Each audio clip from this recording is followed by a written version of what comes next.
তোমার কিচ্ছু করা লাগবে না, তুমি তাকিয়ে তাকিয়ে দেখো আর অন্য আরেকজন এসে আমাকে বের করে নিয়ে যাক। এই তোমার কি আমার এক্সপেন্স সম্পর্কে কোনো ধারণা নেই? করে তুমি আমাকে হ্যাপি রাখতে পারবা? ওই যতদূর জানি ভালো থাকতে খুব বেশি কিছু তো লাগে না।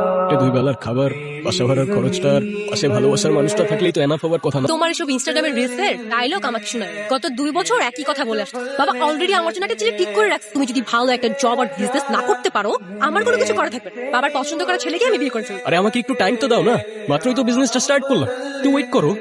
যদি ভালো কোনো রেজাল্ট না আসে দরকার হয় আমি প্রফেশন সুইচ করে ফেলবো, আই প্রমিস। এটা কোনো বিজনেস হইলো? কয় টাকা আসে এটা থেকে বলবা?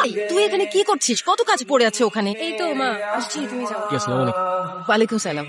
মায়ের সাথে যোগাযোগ করছোস? না।